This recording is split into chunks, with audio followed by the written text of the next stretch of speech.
네, 패치 투 픽스 지난 시간에 말씀 나눴는데요.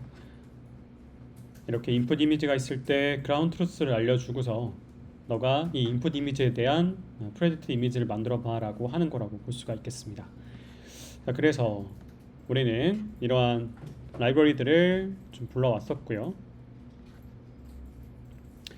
그리고 뭐 데이터를 URL에서 받아오신 분도 있지만 제가 콜앱으로 활용하는 법 알려드렸습니다. 그래서 이미지를 처음에 리드 파일 할 때 애초에 문자열을 통해서, 그러니까 내가 어떤 파일을 가져올지를 알려주려면 어디 폴더에 어느 .jpg라는 걸 알려줘야 되니까 이건 누가 봐도 문자잖아요. 그래서 문자열 형태로 쌍따옴표 걸리도록 해야 되는데 쌍따옴표 대신에 여기는 스트링이라고 묶어주면 되는 거죠.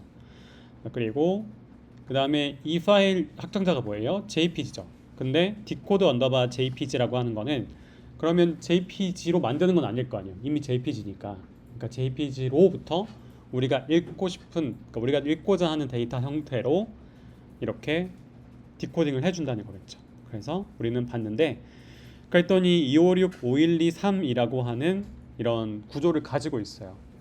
이걸 왜 보여드렸느냐?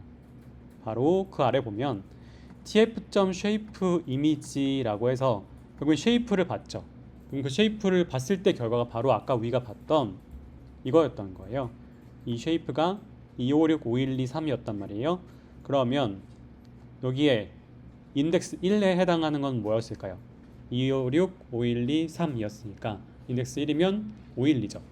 그래서 그 512를 나눠가지고 목을 남기는 거예요. 그러면 이 위스로부터 나머지니까 위스 512를 반 나눈 게 256일 거고, 그러면 256부터 나머지를 본 거니까 256 픽셀부터 나머지 값이 인풋이라는 얘기인 거고, 맨 처음부터 그 위스 바로 앞에까지 이 땡땡이 있으면 문 닫아주는 거라고 했죠. 그래서 이 위스 256까지 256 바로 앞에까지가 리얼 이미지다라는 걸 알 수가 있으니까 바로 여기 보면 256 픽셀부터 나머지가 인풋이었고 256 앞쪽이 리얼 이미지다 라는 걸 확인했습니다. 그리고 그걸 나눠서 1로 1 범위 안에 있도록 표현했던 거고요. 이 배치 사이즈가 뭐 전체적인 데이터셋이라고 일단 보고, 그때 배치 죄송합니다. 버퍼 사이즈가 전체 데이터셋이라고 했을 때 배치 사이즈는 묶음이라고 했었는데 여기서는 그냥 한 장씩만 일단 진행하고 있고요. 그래서 인풋 이미지를 넣어주고 리사이즈를 하는 그런 함수가 선언이 되어져 있고요. 그다음에 랜덤 크롭이라고 하는 이름의 함수가 하나 선언되어 있고요.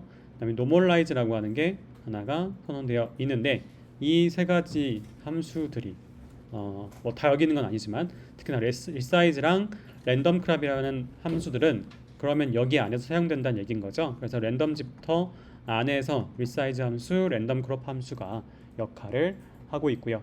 그래서 이 랜덤 집터라고 하는 함수의 입력으로 아까 우리가 불러왔던 데이터가 들어올 거고, 그 데이터가 리사이즈를 거쳐서 인풋 이미지로 똑같이 나오죠. 이름이 덮어쓰기가 되는 거죠. 그래서 이게 1번 이미지하고 치면 이 2번의 인풋 이미지는 다른 거예요. 그 다음에 3번 인풋 이미지 다르죠. 왜냐면 여기 갔다가 나온 거니까. 4번이라고 하면 레프트, 라이트, 플립 한 결과가 또 들어가는 거니까 이것도 이렇게 이제 4번 이미지인 건데, 그거가 다 다르다는 걸 인지하셔야 돼요. 그렇게 나온 그 최종 결과가 리얼 이미지 그리고 인풋 이미지가 출력되어 나온다라는 거고, 그러면 이렇게 디파인 해놨으니까 이 디파인 해놓은 거가 당연히 이렇게 활용이 되겠죠. 그래서 인프랑 r이가 뭐였는지를 확인해 보시면 인풋 이미지, 리얼 이미지 위에서 로드 해놓은 거예요. 그래서 걔를 랜덤 지터한 결과가 rj, inf, rj, r이었던 겁니다. 그렇게 해서 이미지를 보여줄 때만 일단 이렇게 하고 있고요. 여기서 끝난 게 아니겠죠. 왜냐면 노멀라이즈 아까 분명히 했는데 노멀라이즈 지금 안 사용했었잖아요. 그래서 보니까 이 랜덤 지터조차도 또 함수였기 때문에 이 함수 안에 넣어줬습니다. 그래서 로드하고 그 결과를 랜덤 지터에 넣어주고 랜덤 지터의 결과가 나오면 그거를 노멀라이즈 다시 해주는 것이죠. 위에는 트레인 데이터, 아래는 테스트 데이터만 다른 것 같아요. 똑같고요. 그래서 데이터 불러와가지고 뭐 여기 셔플하는 것도 있고요. 배치를 묶어주는 것도 있는 것 같고, 그렇게 진행했습니다. 자, 생성기라고 하는 거는 결국에는 지금 우리가 하려고 했던 일이 뭐라고요? 우리가 설계도를 주면은 그 설계도대로 리얼 이미지가 나오기를 바란다. 이미지의 특성을 변화시키잖아요. 그러면 그래서 제가 피카소라던가 뭐 기안84님 얘기를 하는데, 그러면 피카소 풍, 기안84 풍으로 나는 만들 거야. 그러니까 내가 그걸 모작하는 사람인 거죠. 모작하는 모델을 만드는데 그게 생성기인 거잖아요. 그래서 걔는 이렇게 C간이라고 배웠던 것과 유사한 그런 유닛, 그런 것입니다. 그래서 인코더와 디코더로 구성되어 있는 유닛이고, 결국에는 인코더, 그 다운 샘플 되는 거죠. 다운 샘플이란 말이 좀 어색하실 수 있겠지만, 우리가 한 칸씩 건너뛰는, 그러니까 보폭을 두 개씩 가져가면 그게 한 칸을 건너뛰는 거죠. 그렇게 해가면서 이미지는 다운 샘플 하는 거예요. 둘 중에 하나만 남기는 거죠. 그런데 정확히는 4개 중에 하나겠네요. 아무튼 다운 샘플을 하는데 피처는 어떻게 해요? 늘려가겠죠. 왜냐하면 필터스라고 하는 개수만큼 늘어날 거니까. 그래서 그러한 작업을 이제 하게 될 거고, 업샘플이라는 건 뭘까요? 이렇게 피처를 뽑았던 거에서 피처로부터 다시 이미지를 복원을 해야 되잖아요. 리얼 이미지로. 그렇게 복원을 할 때는 컨버트 디 트랜스포즈를 통해서 복원을 하는 것이다 라고, 역시나 여기도 그 보폭을 이식해가면서 이동을 하는 거죠. 그러니까 이 제너레이터는 결국엔 다운 샘플 이렇게 해가게 되는 거고, 원래 256이 있었다고 쳤을 때, 여기 256 인풋이라고 돼 있죠. 256이 128로 내려가고 다시 64, 32, 16, 8, 4, 2, 1까지 계속 다운 샘플이 되어 가면서, 그러면서 뭘 하죠? 특징을 추출하는 거예요. 맨 처음에는 RGB밖에 없었던 정보가 64가지의 필터, 128, 256, 512 이런 식으로 쭉 필터가 늘어나면서 계속 그 사이에 연결이 된다고 볼 수가 있겠죠. 뉴럴 네트워크가 그렇게 해서 특성을 뽑아냈고요. 그런 다음에 다시 이거를 업샘플을 해줍니다. 그래서 업샘플을 계속 해주면서 아까 1까지 갔던 게 2로 가고 4로 가고 8로 가고, 그런데 필터를 1024, 1024, 1024 갔다가 줄이기 시작하죠. 512, 256, 128개로 줄어들면서 마지막에 이미지 256 by 256으로 결국엔 출력되도록 만들게 되겠습니다. 자, 이 과정에서 중요한 게 무엇이다? 유닛이라고 했으니까 U자 모양으로 이렇게 작아졌다가 넓어지는 그 과정에서 스킵 커넥션이 있다고 했죠. 스킵스라고 하는 게 있고, 여기에 내가 다운 샘플에서 받았던 입력이 있으면은 그게 입력이 X였고 인풋이었는데, 이게 이렇게 다운 스택 들어갈 때 다운에 들어가서 다시 덮어쓰기가 됐는데요. 이게 어펜드가 된다. 다운 샘플 될 때마다 어펜드가 돼서 스킵스에 들어가게 되고요. 들어간 게 맨 마지막 것만 제외하고 나머지를 뒤집어서 리버스 해서 연결을 시켜주게 된다라는 게 좀 독특하다고 했습니다. 연결을 시키는 건 어떻게 한다? 컨캐터네이트라고 하는 걸로 그 입력과 그 스킵된 결과를 묶어서 이렇게 업샘플할 때 사용한다라고 되어져 있습니다. 그래서 결국에는 이 모양이 머릿속에 약간 그려지시는 게 되게 중요해요. 그래서 256 이미지에서 점점 작아지면서 필터는 두꺼워져 가면서 가다가 올라가게 될 때, 다시 이미지 복원이 될 때 여기서 유닛에서는 이렇게 연결이 되죠. 스킵 커넥션이 되죠. 원래 입력 X를 그냥 뒤집어서만 넘겨주잖아요. 그렇게 해서 컨캐터네이트 된다 라고 하는 게 가장 중요한 포인트라고 볼 수가 있겠습니다.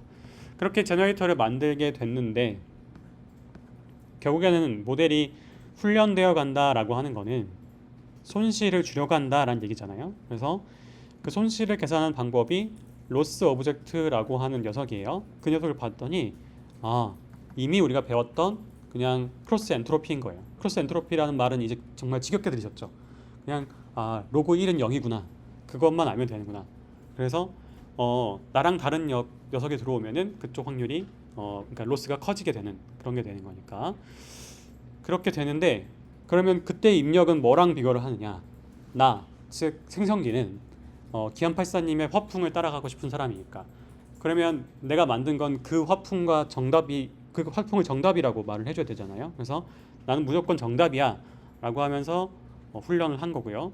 그렇게 해서 정답과 비교했을 때 그러니까 1이라고 했을 때 1과 비교했을 때 로스가 0이 되길 바라는 거겠죠. 그리고 그렇게 생성된 이미지가 정답이랑 얼마나 다른지를 봐야 되겠죠. 그럴 때 이 빼기 그냥 하는 거예요. 빼기 해서 그냥 절대값만 취해줍니다. 이런 걸 뭐라고 부르냐면 L1 로스라고 부릅니다. 자, 여기서 좀 중요한 부분은요. 이렇게 L1, L2 이런 용어에 L이 헷갈리실 거란 말이에요. 왜 L이지?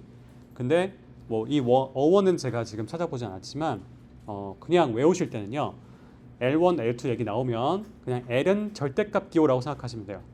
그래서 절대값 기호의 1제곱이다. 그럼 절대값 기호만 있다는 얘기죠. 절대값 기호만 있는 녀석이 L1 로스인 거고요. 그게 제곱을 하는 애가 있어요. 그게 L2 로스입니다. 그래서 그렇게 외우시면 돼요. 외우는 건 굉장히 쉽다. 네, 그래서 이름이 있는데요. 그 이름은 지금 또 다시 말씀드리면 헷갈리실 테니까 일단 L1 로스, L2 로스가 있는데 여기서는 L1 로스를 쓴다까지만 기억하시고요. 요 각각의 이름은 나중에 같이 필요하실 때 외우시도록 하겠습니다. 자, 그래서 L1 로스 같은 경우에는 이렇게 오차가 있는 걸 그냥 절대값만 매겨서 람다 우리 학습률에 곱하기 했듯이 이 차이 얼마나 반영할 건지만 결정해 주면 돼요. 그래서 람다만큼만 곱해서 이렇게 더해 주면 됩니다. 이렇게 각각의 로스를 보여줬고요. 여기에 이렇게 표시가 되어 있긴 해요. 그래서 이거 그림 참고하시면 되겠고요. 이제 판별자 같은 경우에는 이번에는 정답 이미지에 대해서는 무조건 1이라고 해줘야 되고 생성된 이미지는 무조건 가짜라고 말을 해주려고 하는 그런 판별자죠. 그래서 이 디스크리미네이터 같은 경우에는 결국에는 개냐 고양이냐를 구분하는 것과 똑같다고 말씀드렸습니다. 그래서 이게 가짜냐 진짜냐를 구분하는 애다. 1, 0으로 보는 거기 때문에 결국에 이렇게 점점 다운 샘플만 해가는 거예요. 다운 샘플만 한다는 게 뭔 뜻이죠? 그냥 컨버전 레이어만 내려가면서 특징만 추출을 하는 거죠. 그래서 맨 마지막에 결국에는 1, 0 판단만 내리면 되는 거니까요. 그래서 여기 보시면 맨 마지막에 1이죠. 그래서 1만 나오게 하면 됩니다. 이 중간에 어떤 네트워크를 쓰든 이건 뭐 자유죠. 여기서는 일단 64, 128, 256 이런 식으로 썼지만 여러분이 만약에 판별기를 다르게 쓰고 싶으면 이렇게 써도 되는 거예요. 네, 그래서 그 판별기가 디스크리미네이터가 역할을 하게 될 텐데 처음에는 이런 식으로 뭐 본인도 판별자 자체도 별로 성능이 높지가 않았는데 그럼 이걸 어떻게 로스를 확인하느냐? 이렇게 이 정답, 이 리얼 아웃풋이 있을 테니까 그 정답에 대해서는 1이라고 대답을 해줄 거고요. 생성된 이미지에 대해서는 무조건 0이라고 말하고 싶은 거예요. 얼마나 잘했든 간에. 그래서 제너레이티드 로스를 0으로 만들고 싶은 진짜 이미지는 또 0으로 만들고 싶은 그렇게 로스를 구성되어져 있는 겁니다. 네, 그렇게 이제 작업을 하고 있는 거고요. 옵티마이저가 이 생성자와 판별자가 각각 돌아간다는 거 저번에 말씀드렸습니다. 네, 그래서 이렇게 이미지가 처음에는 예쁘지 않다가 그냥 원본과 거의 다를 게 없다가 조금씩 훈련이 많이 진행이 되면서 이렇게 인풋 이미지와 매우 유사한 형태로 모양이 만들어지게 되고 1000번 정도 1000스텝밖에 안 했지만 이 정도 수준의 결과가 나오더라 라는 것을 확인할 수가 있었습니다. 그래서 여러분들이 앞으로 이제 이런 이미지 변환 같은 거 하실 때 이미지 특성 변환 뭐 그런 거 하실 때 요게 좀 근간이 돼서 여러분의 기억에 잘 남아 주셨으면 좋겠고 이게 일반적인 그냥 그 뭐 DC간 이것과 조금 다른 면이 있다면 여기서 중간에 이제 패치라는 개념이 좀 나옵니다. 패치간이라는 얘기가 나오는데요.